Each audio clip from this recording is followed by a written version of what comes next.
Success అవ్వటానికి ఇప్పుడు అన్నారు ఒక 100 మంది చూశారు, బాగుంది ఈ సినిమా, నాకు నమ్మకం కుదిరింది నారి నారి నడుము రారి మీద అని. మరి ఎందుకు ఒక బిగ్ ప్రాజెక్ట్స్ విషయంలో మీరు అలా చేసుకోలేకపోయారు? ఇప్పుడు బోలా శంకర్, ఏజెంట్ లాంటి భారీ బడ్జెట్ సినిమాలు ఫ్లాప్ అవ్వడం, దానిపై ఏం చెప్తారు? అంటే అన్ని మన చేతిలో ఉండవండి. ఇది కాబట్టి we could show to the people. అవును, అలాంటిది పెద్ద ప్రాజెక్ట్ని చూపించడం కూడా డేంజరే. ఇది ఎంటర్టైన్మెంట్ సినిమా కాబట్టి నమ్మేశాం కాబట్టి, అంటే ఒకటి ఉంటుందండి, ఈవెన్ ఐ కెన్ టెల్ 10 మంది చూసినా సరే ఎంటర్టైన్మెంట్ కాబట్టి ఇది పోతుంది, వెళ్ళిపోతుంది. లేదు నాకే 50-50 ఛాన్స్ ఉన్నాయనుకోండి, I can't show it to you. అవును, నచ్చలేదంటే కనుక the word will spread easily. అంటే వాళ్ళు కావాలని చెప్పినా చెప్పకపోయినా it's again some people, everyone is connected to in some other way. అవును. సో ఎవరిన వచ్చి బయర్ వస్తాడు, కొందామని వచ్చి తను అడిగాడు అనుకోండి, ఏం చెబుతాడు? తను ఆల్రెడీ చూశాడు, అబద్ధం చెప్పలేడు. అవును, ఏమోనండి అంటే అంతే, వాళ్ళకి అర్థమైపోతుంది, అంతే, ఓపెన్ చెప్తారు. So we can't take a risk of that one. ఆ పెద్ద మూవీస్ ఉన్నప్పుడు అండ్ అంటే మనకి 100% కాన్ఫిడెన్స్ ఉంటే we can show it of and take feedback. మనకి కొంచెం డౌట్ఫుల్గా ఉన్నప్పుడు కొంచెం జాగ్రత్తగా ఉండాలి. అవును, అంటే మరి దాన్ని ఏం జరిగిందో కానీ ఆ సినిమాకి కొంచెం స్టార్టింగ్ నుంచే ఒక నెగిటివ్ బజ్ క్రియేట్ అయింది. అంటే ఒక ఫ్లాప్ డైరెక్టర్కి ప్రాజెక్ట్ ఇచ్చారు అనేది. అంటే తను రీమేక్లో హీ సక్సెస్ఫుల్ అండి. బిల్లా తీసాడు, సక్సెస్ఫుల్గా ఉన్నాడు, అండ్ ఇట్స్ అ రీమేక్. అవును, సో స్టైలిష్గా తీసాడనే ఇది ఉంది. But whatever happened is కర్ణుడి చావు అంటారు కదా, అన్ని కారణాలు ఉన్నాయి. We can't blame only him or anything. అంతే అంతే సార్. అన్ని ఆయన సెలెక్ట్ చేయటం మీ చాయిస్, చిరంజీవి గారు సార్ ఆయన సెలెక్ట్ చేయడం అంటే ఒక యాదృచ్ఛికంగా జరిగిందండి. He knows that I have the rights. Okay. And Chiranjeevi గారితో డిస్కషన్ వచ్చినప్పుడు ఆ సినిమా చిరంజీవి గారు చేస్తాను ఒప్పుకున్నారు.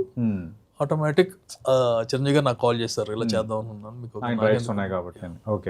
It happen in that way. Right. అదే సార్, ఇప్పుడు బోలా శంకర్ టైంలో ఒక మాట అన్నారు మీరు, అంటే చిరంజీవి గారితో మరో సినిమా చేస్తాను అని. అంటే ఆ టైంలో అలాగే ఎమోషనల్గా అన్నారా, అట్లా ప్లాన్ ఏమైనా ఉంది సార్? మంచి స్టోరీ వస్తే 100% చేస్తాను. ఆయనే అన్నారు, బోలా శంకర్ అవగానే నెక్స్ట్ చేసేద్దాం అలా అని చెప్పేసి. ఒక తప్పు చేసిన తర్వాత రెండో చాలా జాగ్రత్తగా ఉండాలి కదా. అవునవును, అంతే సార్. ఇప్పుడు మహాసముద్రం తర్వాత I know that this works out for Sharwa. అవును, మహాసముద్రం కూడా బాగా బజ్ క్రియేట్ అయింది సార్. లేదండి, మహాసముద్రంకి ఆ స్టోరీ అజయ్ స్టోరీకి న్యాయం చేశాడు. జనాలకు నచ్చిందా నచ్చలేదా అనేది ఇట్స్ డిఫరెంట్ క్వశ్చన్. బట్ తను ఏదైతే చెప్పాడో 100% అది డెలివర్ చేశాడు. So some doubts we used to have. At the same time అది director's movie, we can't. So కొంచెం పెట్టినా సరే పెట్టకూడదు, ఎందుకంటే అది మిస్ఫైర్ అవుతుంది. అవును, ఫుల్ ఫ్రీడమ్ ఇచ్చేసారు. ఫుల్ ఫ్రీడమ్ కాదు, తనకు కావాల్సింది తీసాడు, యాజ్ ఇట్ ఈస్ చెప్పింది యాజ్ ఇట్ ఈస్ చేసాడు. There is something wrong, it's a story that didn't work out with audience. అవును. ఎట్ సార్, అంటే బోలా శంకర్ ఏంటి సార్, అంటే కొంచెం సక్సెస్ఫుల్ ప్రాజెక్ట్ అయిందా, లేదంటే కొంచెం మనీ పరంగా లాస్ అయ్యారా? కొంచెం ఏంటంటే ఇట్స్ బిగ్ జోల్ట్. అంతే, బిగ్ జోల్ట్. ఓకే. అంటే ఇది రెమ్యునరేషన్స్ చిరంజీవి గారు లాస్ట్ తీసుకోలేదండి. స్టిల్ అంటే ప్రాజెక్ట్ మిస్ఫైర్ అయిందంటే అవును, the implications are very heavy అండి. అవును, especially for a person like me. అది మిగతా బిజినెస్లో ఇంపాక్ట్ బాగా చూపించింది. దీంట్లో ఎంత పోయిందా అని పక్కన పెట్టేస్తే, అవును, దాని వలన ఎంత ఇంపాక్ట్ వచ్చింది, నా బిజినెస్ లో ఎంత ఇదైంది, ఓకే, అండ్ పర్సనల్ గా ఎంత మానసికంగా.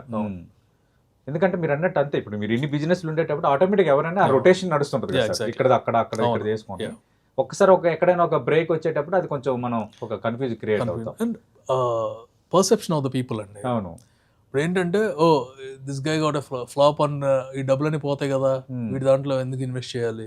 అవును, ఆటోమేటిక్ దీని ఇంపాక్ట్ అన్నిటి మీద దాని మీద పడుతుంది. ఓకే, పడింది అట్లా సార్? అంటే హెవీగా పడిందండి. I had to almost 1 year అయింది రికవర్ అవడానికి. People who use to invest money with in our companies, suddenly they started asking back. And 15 years కి ఎప్పుడు అడగనాళ్ళు కూడా, అవును, they started asking. And once we took a hit on us, ఒక 6 నెలలు కష్టపడ్డాము, అవును, మళ్ళా ఇది క్రియేట్ చేయడానికి. బాబు సినిమాలు డిఫరెంట్, ఇది డిఫరెంట్. అవును, and right now it's everything is working. అంటే ఒక రకంగా మీ గుండె బలమైనది, నమ్మకం గొప్పది సార్. అంటే మీ మీద మీరు నమ్మకం ఉంచారు చూసారా, అది మీకు అద్భుతమైన లైఫ్ లెసన్.